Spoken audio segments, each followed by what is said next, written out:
This is going to be the ultimate guide to keeping up with the Joneses. So I'm going to tell you where your wealth stacks up against other people in the UK, other people who live near you, and people the same age as you. Now, on screen, we've got the average financial wealth by age, and this is household wealth. So you could do these numbers by individuals, but we do it by household. The numbers for households are slightly higher, but will be consistent. Now, all the data you're going to see comes from the Office of National Statistics. It derives from their official data, and Nimblefins have done a really good job of pulling together some of that data because there's a lot of it to provide some quite neat comparisons. The table shows you the household financial wealth by age. So it's taking your savings and your current account and minusing off any short-term debt you've got, so things like credit cards and loans.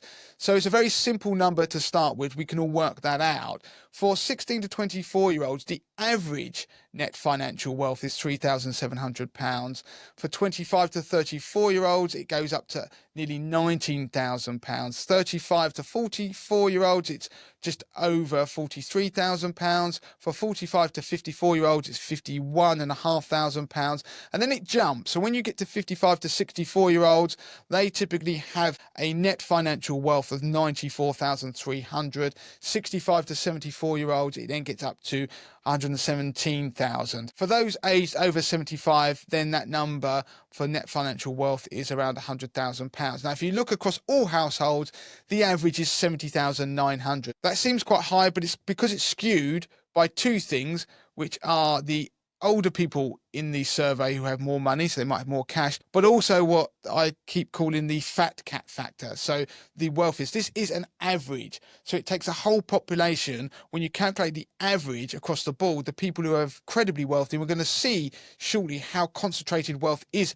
in the UK. That skews the average. So if we jump across to the next column, this is the median financial wealth. Now, median is important because that is the middle. So if we took the entire UK population and lined them up in terms of their net financial wealth from lowest to highest, and we took the person bang in the middle, they would be classed as the median, and we found out how much money they had in their current account savings minus their short-term debt. Now, that is probably a more useful figure to look at because that is the sort of people that we're going to know, because it isn't skewed by the very wealthiest people in society, and it isn't also skewed necessarily by the poorest people, but it's the typical wealth in the UK. Now, you can see for a household, that number is much lower. It's £10,400 across the board. The issue with the financial wealth definition is that it only includes savings minus your debts. But for most people in the UK, their wealth is concentrated in their pensions and their homes. So if we look at the average household wealth by age, but include pensions, property, but also possessions, then the picture is very different. Once again, we're looking at the average here. So there's going to be that fat cat factor that's going to be skewed by the wealthiest people. So the chart here shows physical wealth, which is possessions, property wealth, which is net of any mortgage. So think of that as equity, private pensions, and that financial wealth, which are things like savings and investments minus your short-term debt. Now, you will see that for 16 to 24-year-olds, their wealth is skewed into their possessions and they have less property wealth. Again, these are average figures that you're seeing, so they are skewed by the people who are helped the most, possibly by the bank of mum and dad and the wealthiest people. But the average wealth total across all those categories for a 16 to 24-year-old is apparently nearly £50,000, which for most people will seem quite high. For 25 to 34-year-olds, that number jumps to £171,000.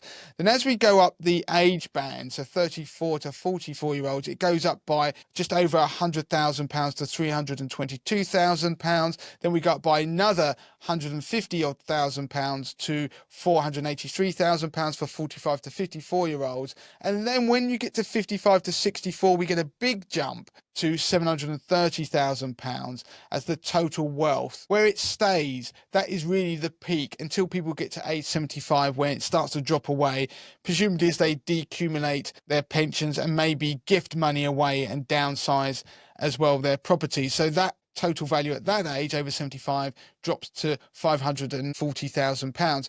What is interesting is when you look at the physical wealth, it doesn't increase that much through people's lives, so their possessions. What does increase is their property wealth from the age of about 45 to 54. Presumably, people move to their next house after they bought their first house. But then from age 55 to 64, the big one is pension wealth suddenly accelerates. And that is typical what we see when people engage with their finances once they start looking down the road to retirement in less than 20 years' time. But most people are probably really interested where they stack up against a wider population, not just people in their own age group. Now, you can look at the wealth of the UK and see how skewed it is by looking at the decile breakdown. So that means breaking down into 10% chunks. So the poorest 10% in the UK are in decile 1. You can see these on screen, so pause it if you're watching this. But we'll put links to this data in the notes as well, all the way up to the 10th decile, which is the highest 10% of the population in terms of wealth. Now you can see the wealth is massively skewed towards the top 20% of people, so the top 2 deciles. So we're looking at averages here in each decile. The average wealth of somebody in the 9th decile, so don't forget that's the second from top, is nearly £1 million, where the top 10% of people have an average total wealth of £2 million. That's a big jump from the 9th decile to the 10th decile, so the top 10% of the population. If we go down the other end to people in the lowest decile, then typically they have a physical wealth of about £8,500, so that's their possessions. They have a negative property wealth, presumably that's negative equity there, but don't forget there's going to be some mathematics in play here that ends up with these averages being negative as well. They have very little private pension wealth, just £2,000, and their financial wealth, when we're looking at things like savings and investments minus debt, is negative at minus £5,000, and their total wealth is just £5,000. I'm not going to go through each decile. If you're looking for the midpoint of the population, then broadly speaking, you would have about £40,000 in physical possessions, somewhere between £90,000 and £150,000 in equity in property, somewhere around about £100,000 in your pension, and in terms of investments, you're looking at somewhere in the region of £20,000 to £25,000, which would bring your total wealth somewhere in the region of about £300,000 when you add up all of those categories. Now, the thing you'll really notice when you look at these numbers, again, physical wealth, so possessions, don't increase in value that much up through the different deciles. Now, when you think about it, the possessions that people have, whether it be things like TVs and cars, that physical wealth is fairly consistent through society. It's only when you get to the very top deciles does it accelerate and explode as people have the money to spend on other things. Where you see the big ratchet up in terms of wealth is firstly in property. So when you get in the top half of the population, they have significantly higher equity. So again, when you get to the most wealthiest people, the fat cats of society, they have more than twice the equity of the next decile down. Again, you see the same thing when it comes to pension wealth. The wealthiest people in the top decile have more than twice the private pension wealth of the next decile down. And again, the top half of the population have significantly more pension wealth than people in the bottom half. But when it comes to financial wealth, again, it doesn't really increase significantly. People don't put lots of money into investments and savings. It's the wealthiest part of society when you get up to the 8th, 9th and 10th decile where people do. And that does seem to tie up with a lot of what I've seen when it comes to financial planning, and when I used to do that for the wealthiest people in society when I worked in the city, is once they exhaust a lot of other means, say pension contribution limits, and they have investments in property or they have physical wealth as well, they're looking for tax efficient ways to grow their money. So they start looking at other types of investment. And this data does seem to back that up. So by looking at that decile breakdown, it really does emphasize how wealth in the UK is massively skewed to the top end of people, to the most wealthiest people. They hold most of the wealth in the UK, be it property or investments. Now, that just emphasizes how looking at the overall average is really quite skewed and doesn't represent what we see as ordinary people. Now, looking at median household wealth by age is probably a little bit more representative of what we actually see day to day. So you can look at those numbers again. So we're moving away from the fat cat factor that's skewing all these numbers that we've had so far, and we're looking at just the median household wealth by age. So by doing that, 60 to 24-year-olds, the property wealth is zero. That is representative, in my view, much more of what the wider UK population sees. They don't have wealthy parents that can buy them property, or they're not wealthy in their own right. They have very little private pension wealth, £800, financial wealth, they have £100 in the bank basically, and total wealth of £12,500. If we move on to 25 to 34-year-olds, their total wealth jumps to £110,000. But the easiest way then to summarise this data is from that point onwards, so up until the age of 55, typically the median household wealth increases by £10,000 every year. And so by the time you get to age 55, you're in the bracket 55 to 64, you have almost £500,000 of total wealth. And most of that wealth is made up of your private pension and your property, the majority being property. That is representative from my viewpoint of what I see in the UK, and I think that's what most people see, and that stays like that with that skew to property wealth all the way through until people are in retirement as well. And if you look at across the board, forget the age bracket, then the total wealth, typical total wealth of somebody in the UK in terms of household wealth is around about £300,000.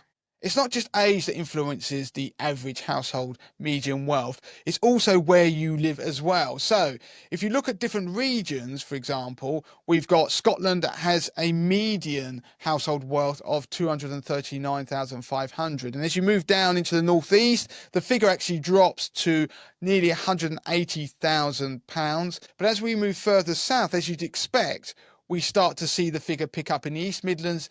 The median household wealth is £261,000. If we go towards the east of England, it's £400,000. If we go to London, it's £244,000 roughly. And then if we go to the southeast of England, it jumps to £490,000 as the median household wealth. So by now you've got a pretty good idea where you stack up in terms of wealth in the UK, not just by region, but also based upon your age as well. And you also have an idea of just how skewed wealth in the UK is to the very richest people in society.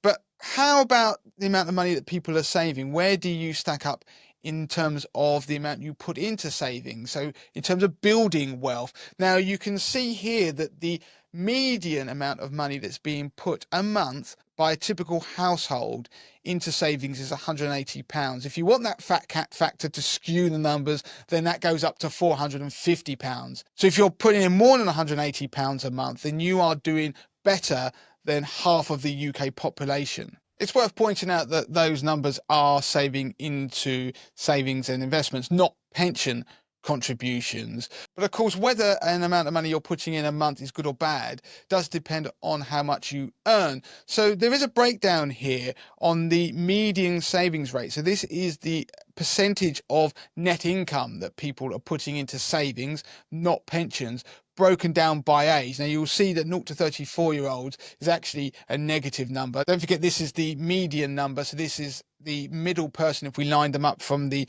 least conscientious when it comes to saving to the most conscientious person in that age bracket in terms of savings, then they would actually not really be saving anything. And I think that is representative of what most people and their friends in that age bracket are doing in the UK.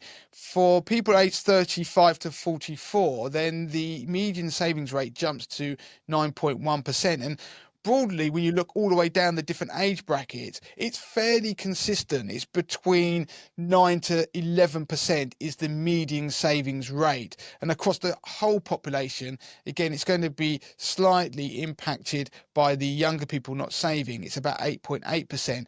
But as a rule of thumb, the UK population is getting near that 10% savings rate, which is a positive, but of course that's how much they're putting in, but it doesn't mean it's going to be staying there. So overall then, you should have got an idea of where you stack up in terms of wealth.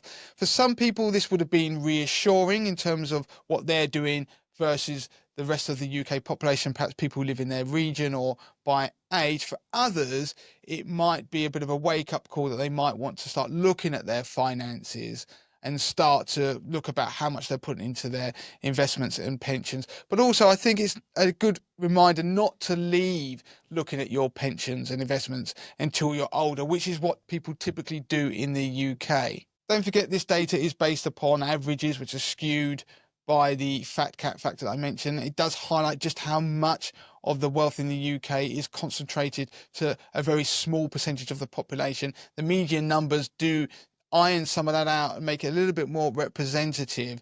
But I think it's worth stressing that because we're looking at averages and medians, this is of a population that on the whole isn't really doing enough when it comes to trying to save for themselves anyway. So looking at an average of people who aren't putting enough into savings, in investments and pensions shouldn't necessarily be something that makes you feel like you're doing enough or too little. You need to look at your own circumstances, and so go and seek financial advice if need be. But we'll also put a link to our money MOT in the notes of this video so people can start taking control of their finances.